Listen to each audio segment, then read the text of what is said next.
이제 저희가 세 번째 멘토님을 만나보려고 합니다.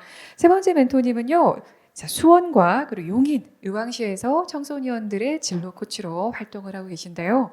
여러분, 리스닝 테라피스트라는 말을 들어보셨습니까? 리스닝, 듣는 거고요. 테라피스트는 어지요. 뭔가를 치료하는 사람이죠.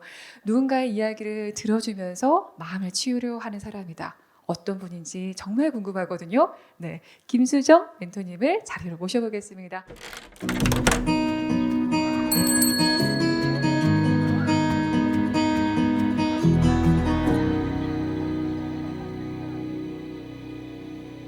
저를 향해서 이렇게 하시면서 안녕하세요 이러시니까 저도 모르게 저도 멘토님 반갑습니다. 네, 안녕하세요. 제가 이 말투에 대해서 얘기를 드렸던 게 제가 어릴 때 굉장히 공격적인 말투를 썼었거든요. 야, 뭐 어쩌고, 막 이제 뭐 어쩌고, 막 이렇게 하는 말투를 썼는데 제가 회사에서 쌈딱이었어요. 왜 이렇게 쌈딱이지? 봤더니 말투 때문이더라고요. 그래서 말투가 김수정 멘토님 같은 분들을 보면 제가 그거를 메모해놨다가 항상 따라해봤어요. 그래서 저의 롤모델을 만난 거죠. 저 그래서 너무 얘기를 드렸습니다. 네, 너무 긴장되는데 네, 그렇게 말씀해 주시니까 네, 용기가 생겨요. 아유, 그렇습니다. 멘토님 오늘 편하게 현장에 있었던 이야기를 좀 나눠주시기를 부탁을 드리겠습니다. 네. 멘토님 자기 소개 한 번만 부탁드릴게요. 네. 네. 안녕하세요. 저는 수원에 살고 있고요.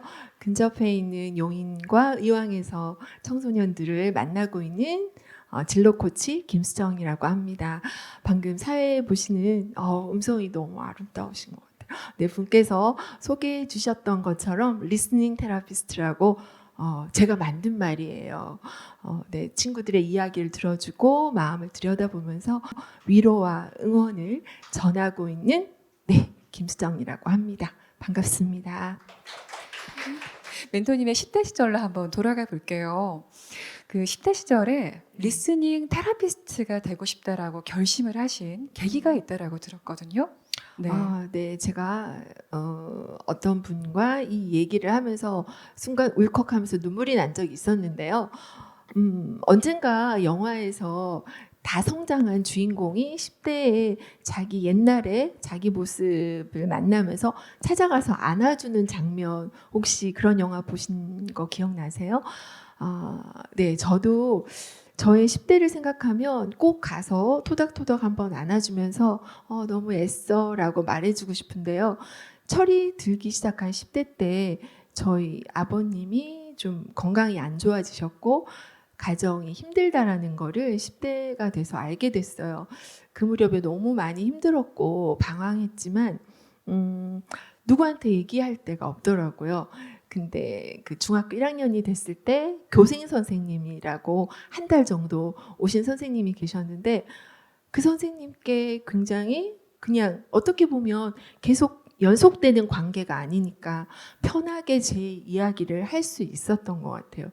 그래서 14살 때 만났던 그 선생님을 20살이 될 때까지 계속 만나면서 그 선생님 저에게 용기도 주셨고 또 맛있는 것도 사주시면서 굉장히 도닥도닥 해주셨거든요.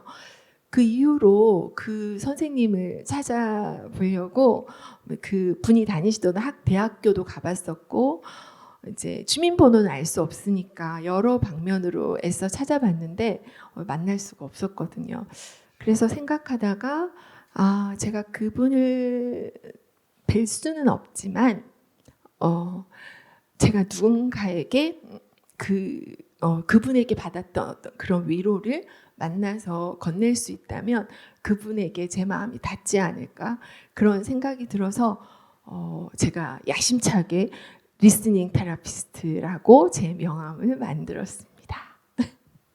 이야기를 하시면서 그때 생각이 나서 약간 울컥하셨죠. 그렇죠. 네. 네. 그 멘토님이 그 얘기를 하시는데 저도 어릴 때 도움을 받았던 분이 생각이 나서 서로가 그 얘기를 들으며 각자의 경험으로 치환해서 약간 울컥하는 포인트가 있는 것 같아요. 이렇게 우리는 누군가에게 도움을 받으면서 또 어른으로 성장했구나 생각이 드네요. 네.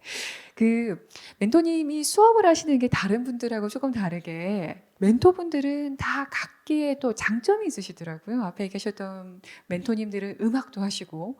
근데 멘토님은 메타버스, 증강현실, 라이프 로깅, 뭐 이런 현재의 트렌드와 굉장히 연관되어 있는 것들을 인생 나눔 교실에서 얘기를 하신다고 들었거든요. 네. 네, 어떤 겁니까? 네. 네. 생소하게 느끼실 선생님들도 계시겠지만 어찌 보면 지금 말씀해 주신 그런 세계들이 앞으로 우리 아이들이 살아갈 세계거든요. 그래서 그런 것들이 우리가 스마트폰이 있고 난 다음에 우리 삶이 너무너무 많이 달라졌던 것처럼 앞으로 메타버스 세계에서 아이들은 너무너무 다른, 지금과는 너무 다른 세계를 살아갈 것 같아요. 메타버스. 메타버스. 세상에. 발음이 살아있네요. 그런 것만 잘 들려. 메타버스. 네, 우리 네. 메타버스 아니고요, 메타버스입니다. 네, 여기서 메타는요 초월이라는 뜻이고요, 버스는 유니버스에서 두 가지가 합쳐서 만든 합성어인데요. 메타버스 안에서는 가상세계, 증강현실, 라이브 로깅, 또 거울 세계, 그렇게 네 가지 범주로 나눠져 있는데요. 그런 것들 속에서 앞으로 우리 아이들은 직업도 찾아야 되고요. 현실 세계를 넘나들면서 생활하는 그런 미래 세계가 다가올 거라서 아이들한테 그런 거에 관련된 많은 이야기들을 하는 수업을 하고 있습니다. 그 10대들한테 누가 방송에 나와서 질문했던 얘기를 하시는데 학생들한테 뭐 너의 캐릭터 성격은 어때? 라고 물어봤더니 네. 어떤 현실을 물어보시는 거예요? 라고 했다는 거예요. 우린 당연히 오프라인 공간인데 네. 가상현실, SNS의 공간, 뭐 부캐 이런 걸 얘기를 해서 아 세대가 달라지고 있구나. 그들은 벌써 접속이 되어 있구나 생각을 했어요. 네. 역시 앞서가는 사회자님이신 그렇죠. 것 같아요. 멋지셔요. 감사해요. 그래서 제가 그 얘기를 들으면서 메타버스 시대가 된다 그러면 그 학생들의 삶은 사실 조금 어떻게 바뀔까 좀 감이 안 오거든요. 왜냐하면 저희는 그냥 이렇게 일반적으로 밥 먹고 네. 일하고 살아가는데 그 친구들이 10년 있다가 살 세계 네. 어떤 세계에 살아갈까요? 네. 여러분 혹시 직방이라는 회사 들어보셨나요? 네, 거기는요 이제 회사 건물이 없고요, 메타버스 속에서 출퇴근을 하고 있어요. 지금도 우리가 코로나19로 인해서 재택근무가 굉장히 많아지고 있잖아요. 앞으로 가면 갈수록 거의 그러니까 줌 화상으로 회사에 직접적으로 출퇴근을 하는 게 아니고 가상세계, 그러니까 현실 세계와 연결된 메타버스 안에서 출퇴근이 가능하고요. 그 속에서 무한정 많은 그 현실과 가상세계를 넘나들면서 생활하게 되는 게 앞으로의 미래 세대일 것 같아요. 그러면 그 친구들한테 앞으로의 갈 세계이지만 그래도 네네. 용어라든지 이런 게 굉장히 어렵잖아요. 그렇죠. 그걸 어떻게 즐겁고 재미나게 설명할까? 그건 또 굉장한 숙제일 것 같거든요. 그러니까 네. 너희들이 살 세계야. 하지만 이 개념을 조금 재미있게 설명해 볼게 라고 접근을 하는 이게 괴리가 좀 있을 것 같아요. 그렇죠. 네. 네, 설명보다는 아이들은 함께 뭔가를 해보는 걸로 체득을 하는 게 훨씬 더 가깝거든요. 예를 들어서 저 같은 경우에는 아이들이 가상세계라고 하면 직접 거기에서 게임을 하고 있는 애들이 초등학생부터 다 알고 있어요. 애들은 이미 그 세계에 살고 있어요. 그리고 제페토라는 곳에서 그 자기 아바타를 꾸미고 여러 가지 체험들도 하고 활동들도 하고 있고요. 또 그 제페토에서 크리에이터 렌지라는 분이 계시는데요. 컴퓨터로 그 아바타가 입는 옷을 디자인해서 플랫폼에 팔면서 월 수입이 1,000만 원? 네. 세상에 선만. 뭐요? 그러니까요. 아바타의 옷은 옷감도 필요 없고요, 공장도 필요가 없어요. 근데 그렇게 만들어서 그걸로 인해서 월 수입이 1,000만 원 이상이 넘어. 그 게임을 사용하는 사람들이 너의 게임을 하면 27%의 수익률이 너한테 직접 가는 거야. 뭔가 현실에 와닿는 얘기들을 많이 해줬고요. 또 그 헤드 마운트 디스플레이라고 가상현실을 체험하는 그런 게 있거든요. 그거를 그러니까 키트를 만들어서 같이 그 360도 그걸로 들어가서 가상현실도 체험해 보기도 하고 또 홀로그램 키트를 만들어서 자기 동영상을 촬영해서 그 키트에 직접 띄워서 그것을 보면서 메타버스에서는 홀로그램이라는 기술이 정말 중요하구나. 그런 것들을 같이 활동하면서 애들이 굉장히 재밌게 할 수 있도록 그런 수업들을 진행했습니다. 제가 질문을 하고 나서 네. 크게 깨달았어요. 뭐냐 하면 네. 제가 처음에 질문했던 게 어떻게 설명하세요라고 했거든요. 네. 저는 주입식 교육을 받은 사람이라서 누군가가 설명하고 개념으로 이해하는 거에 익숙한 사람인 거예요. 그래서 멘토링하며 그것도 메타버스를 어떻게 설명하셨어요? 이렇게 질문이 나오는 거죠. 아주 그냥 올드해진 거죠. 근데 그 친구들은 체험하고 들어가 보고 가상을 만들어 보는 저와는 조금 다른 세계의 결을 갖고 있구나. 그게 나쁘다가 아니라 제가 생각하는 세계는 설명의 세계구나. 텍스트의 세계라는 거 이제 알게 됐어요. 네. 아까 처음에 리스닝 테라피스트라고 하셨잖아요. 근데 뭐가 리스닝 테라피스트가 그냥 일반적으로 듣는 것과 뭐가 다를까요? 공감이죠. 네. 사람은 사실 다 누군가에게 얘기할 때 그 나름 자기 마음속에 정답을 가지고 있다고 생각을 해요. 상대방한테 얘기하면서 자기의 정답을 확신해 나가는 과정이라고 저는 생각하거든요. 초등학생이든 중학생이든 고등학생이든 꼭 그 답이 맞을 필요는 없는 것 같아요. 틀리면 틀리는 대로, 맞으면 맞는 대로 조금씩 성장하는 과정에서 그런 과정을 지켜봐주는 그게 리스닝 테라피스트가 아닐까 그런 생각이 들었습니다.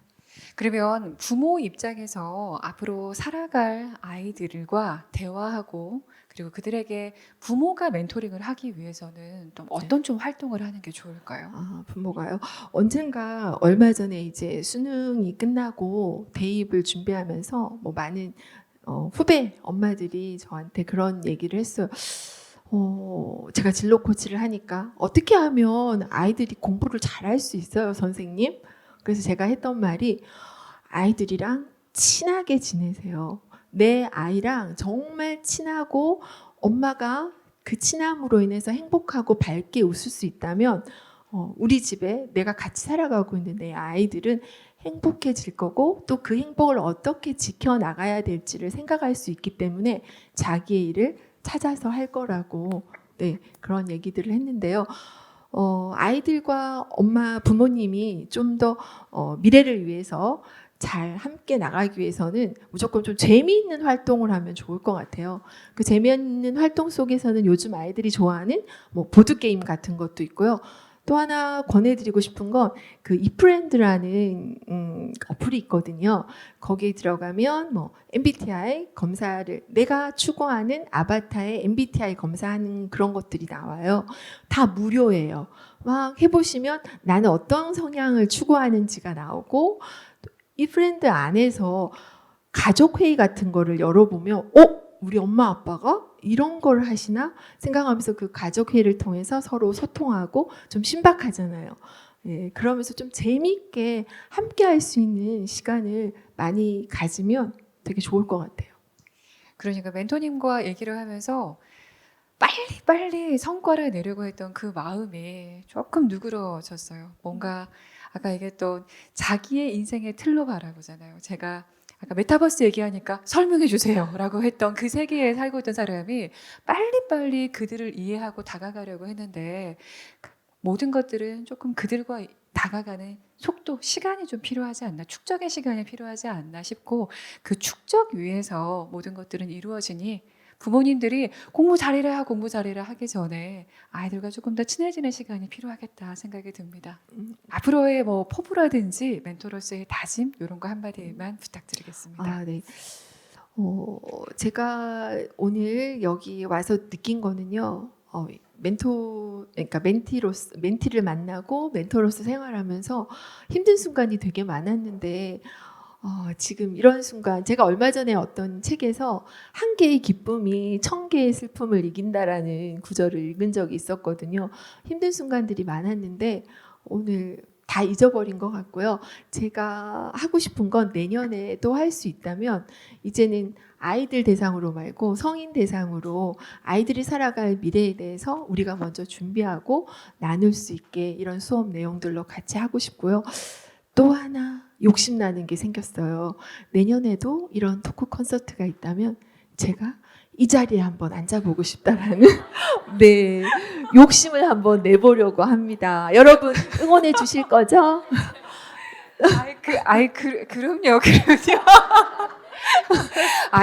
그럼요. 네, 얼마든지요. 사실 저는 제가 전문 사회자가 아니라 저는 글을 쓰고 사람들을 만나서 지금도 대학생들 멘토링을 하고 있거든요. 그래서 제가 중간에 약간 좀 틀리고 이런 거는 제가 아주 매끈하게 사회만 하는 사람은 아니고 뭔가 그것까지도 다 프로신 줄 알았어요. 그런데 하다 보니까 저는 제 인생에서 멘토링을 누군가가 했던 경험이 정말 도움이 많이 됐어요. 왜냐하면 그들의 경험을 통해서 제가 거인의 어깨 위에 올라서는 일이잖아요. 그래서 왼쪽 어깨를 빌려주신 겁니다. 감동입니다. 김수정 멘토님과 함께 1부를 마치고 잠깐 10분 정도 쉬었다가 2부에서 뵙도록 하겠습니다. 멘토님 감사합니다. 너무 감사합니다. 네.